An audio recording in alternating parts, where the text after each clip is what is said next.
Welcome to our channel. Today we how to subscribe with Equifax for credit data used in underwriting step by step clearly. Visit the Equifax website. Locate the products or services section on the homepage. Click on the option for credit data or credit monitoring. Scroll down to find the subscription options available for underwriting services.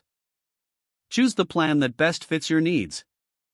Review the details of the subscription, including pricing and features. Fill in the required personal information, including your name, address, and social security number. Enter your payment information to complete the subscription. Review the terms and conditions before finalizing your purchase. Confirm your subscription by clicking on the Submit button. Check your email for a confirmation message from Equifax. Follow any additional instructions provided in the email to finalize your account setup. Log into your new Equifax account using your credentials. Access your credit data dashboard to review your information. Familiarize yourself with the tools and resources available through your subscription. Contact Equifax customer support if you have any questions or issues during the process. If the page does not load, refresh the browser or try again in a private or incognito window. Make sure you are using the correct email address, then retype it carefully to avoid small typos. If your password is not accepted, use the reset option and create a new strong password you can remember.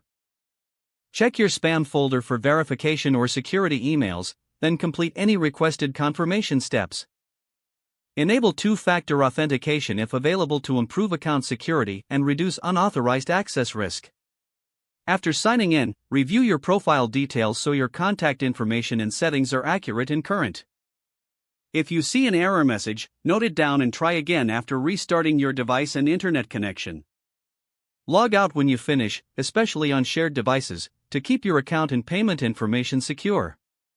If the page does not load, refresh the browser or try again in a private or incognito window. Make sure you are using the correct email address, then retype it carefully to avoid small typos. If your password is not accepted, use the reset option and create a new strong password you can remember. Check your spam folder for verification or security emails, then complete any requested confirmation steps. Enable two-factor authentication if available to improve account security and reduce unauthorized access risk. Don't forget to like this video and subscribe to our channel for more step-by-step tech guides.